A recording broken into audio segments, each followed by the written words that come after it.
Welcome to Matters Financial and Geopolitical from a Frontier. Thank you for stopping by. I'm always grateful.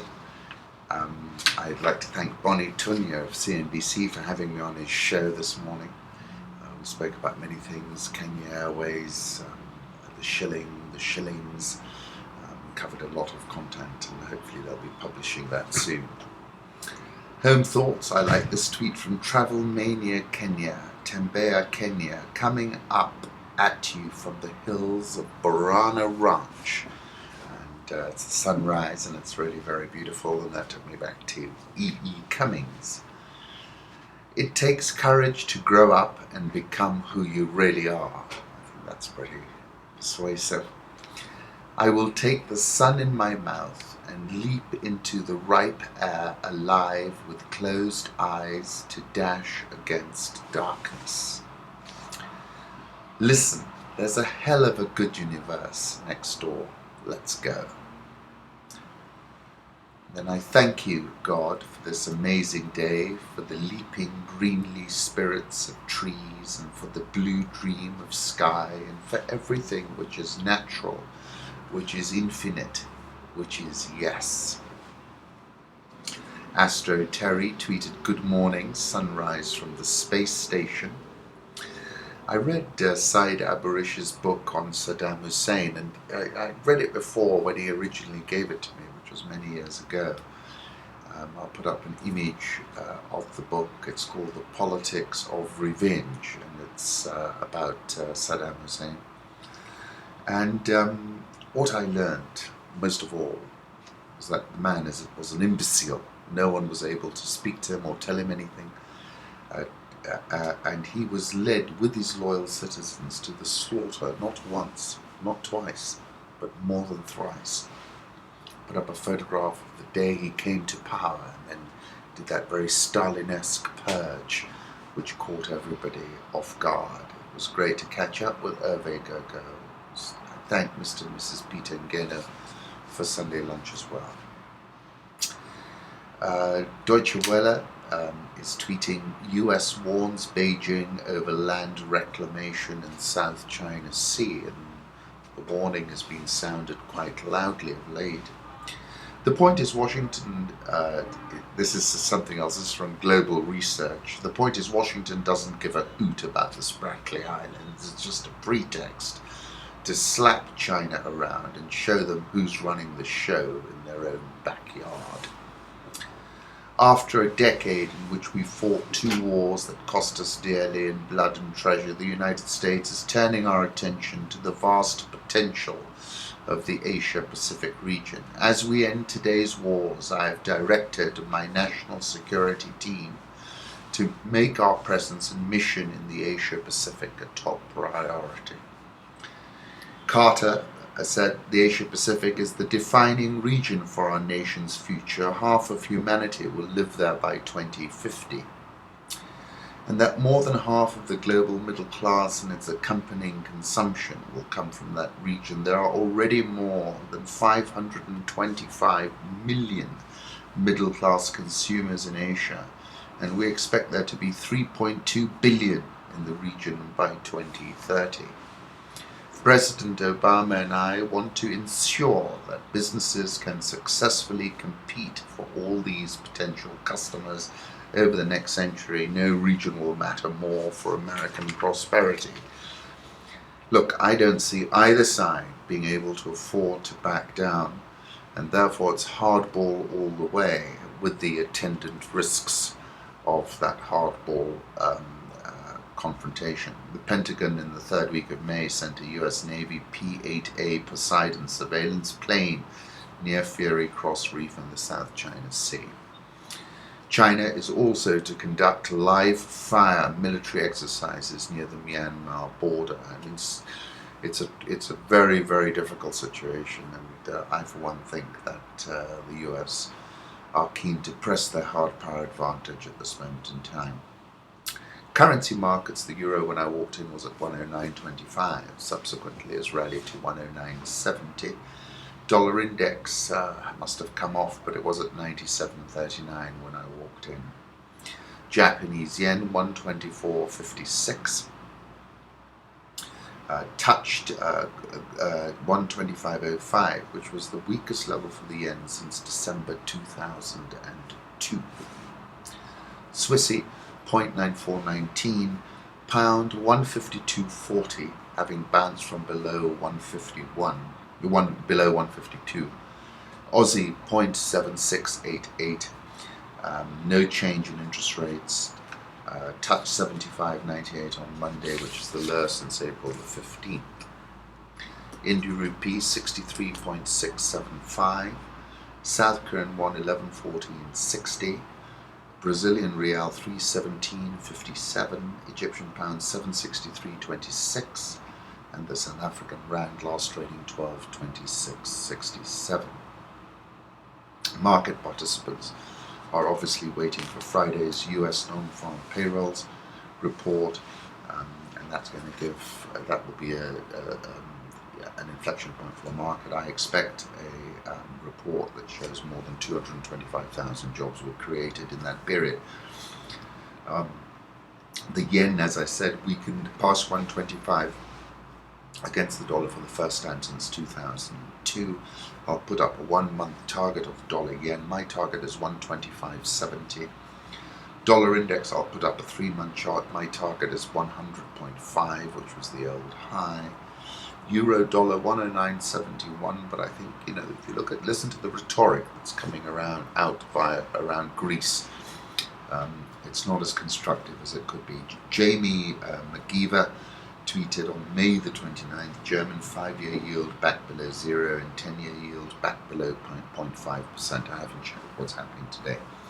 Crude oil had a massive 2-day surge. It's above $61 right now, 61.11 when I looked last. And I wrote a piece which covered oil and a number of things. Eyes on OPEC, but output cut unlikely, I said.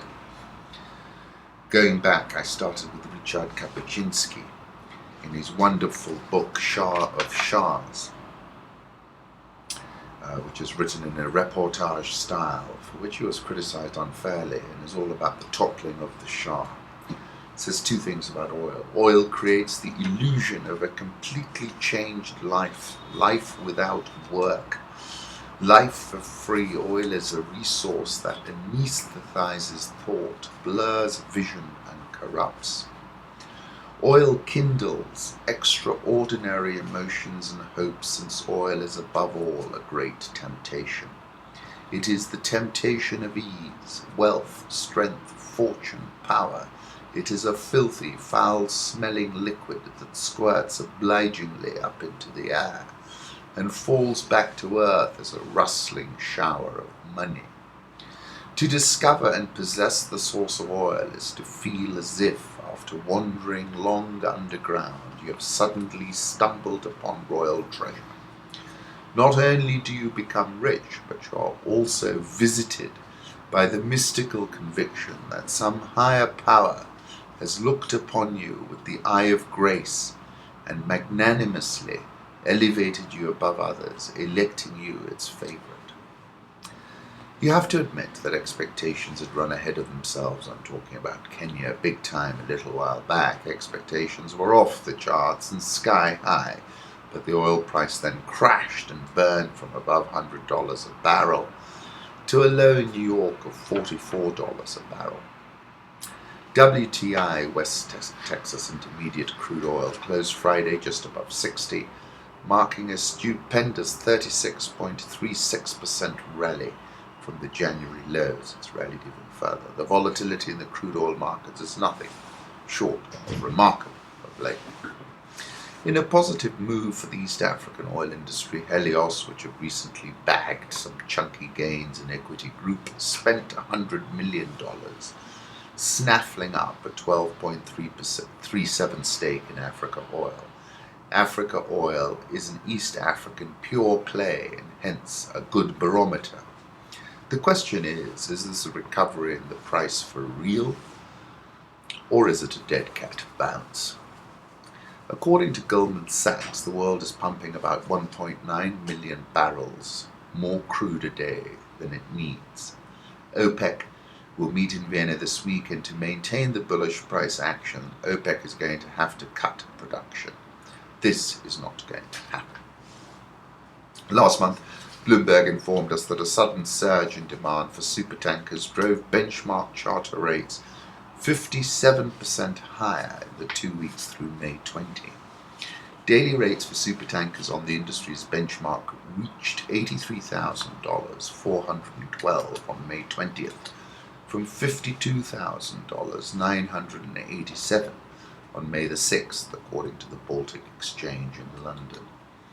While rates have since then retreated to $65,000, 784, they're still the highest for this time of year since at least 2008. What this tells us is that investors are holding oil at sea in the expectation that prices will rise. There are simply millions of barrels of oil out in the open sea. This represents a massive risk to the price. If prices retreat, you might see a massive liquidation. On the bullish side, it is clear China has been snaffling up supplies at lower prices. All eyes will turn on OPEC this week, but I expect production and quota levels to remain unchanged. OPEC has conceded its swing producer role to the US, who essentially and with subtlety tipped the crude oil market into surplus via shale oil production. So yes, I think it is a dead cat bounce, and I expect the price of WTI crude oil, which was trading at $60 a barrel on Friday and now at $61, to head back to $50, and there is a reasonable chance we will still print fresh 2015 lows below $44. I'll put up an image of the Shah of Shahs, which is well worth reading, by Richard Kapuscinski. I'll put up a 1 month chart of gold, which was last at 1186.45. And I like this, a pineapple dish by French chef Hélène Darroze, winner of the Best Female Chef Award this year, Mayborn Hotel Group. Coming to Africa, African leaders have been urging Burundi to postpone the polls. Protests, of course, erupted in Burundi in late April in response to President Pierre Nkurunziza's decision to run for another term in the June 26 polls, a move critics say violates the constitution. The heads of state of Tanzania, Uganda and Kenya, which together with Burundi and Rwanda form the East African Community, attended the summit. They were joined by South African President Jacob Zuma. The summit called for a longer postponement of elections in Burundi for a period not less than 1.5 months, said Richard Sesibera, the Secretary General of the EAC. And I agree with this comment that an analyst made to RFI, where he said the East African community leaders have no leverage on Nkurunziza. I'll put up a photograph I found of him via Al Jazeera. Uhuru Kenyatta tweeted, "We have asked the Burundi government to postpone elections by a period not less than 1.5 months." And I wrote a piece about Burundi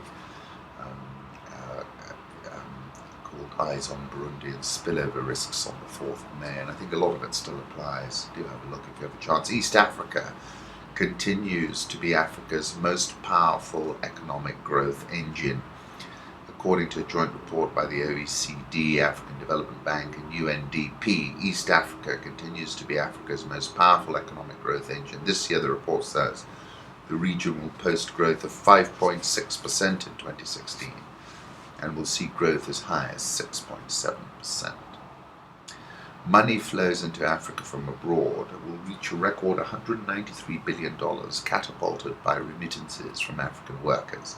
Money flows into Africa from abroad will reach a record $193 billion. African workers' remittances are expected to clock $64.6 billion in 2015. Remittances remain the single most important means of external financing of African economies. South African stocks fell for a 10th day for the longest stretch of losses ever on record. The All Share is trading at a record premium over the MSCI Emerging Markets Index based on estimated earnings over the next 12 months, after rallying almost 50% over the prior 3 years. South African All Shares up 6.13% year to date, but has corrected 5.644% since closing out that record that I mentioned on April the 24th this year. Dollar Rand 12.2942. We could be going to the top of the range here, which is around 12.70. The Egyptian pound 7.63 area. Egyptian stock market, which has had a big bounce since it announced that they were going to postpone the capital gains tax, is down 0.81% year to date. President Buhari promised to do right to all manner of people according to law without fear or favor. Friday's ceremony marked the first ever democratic transfer of power in Africa's most populous nation.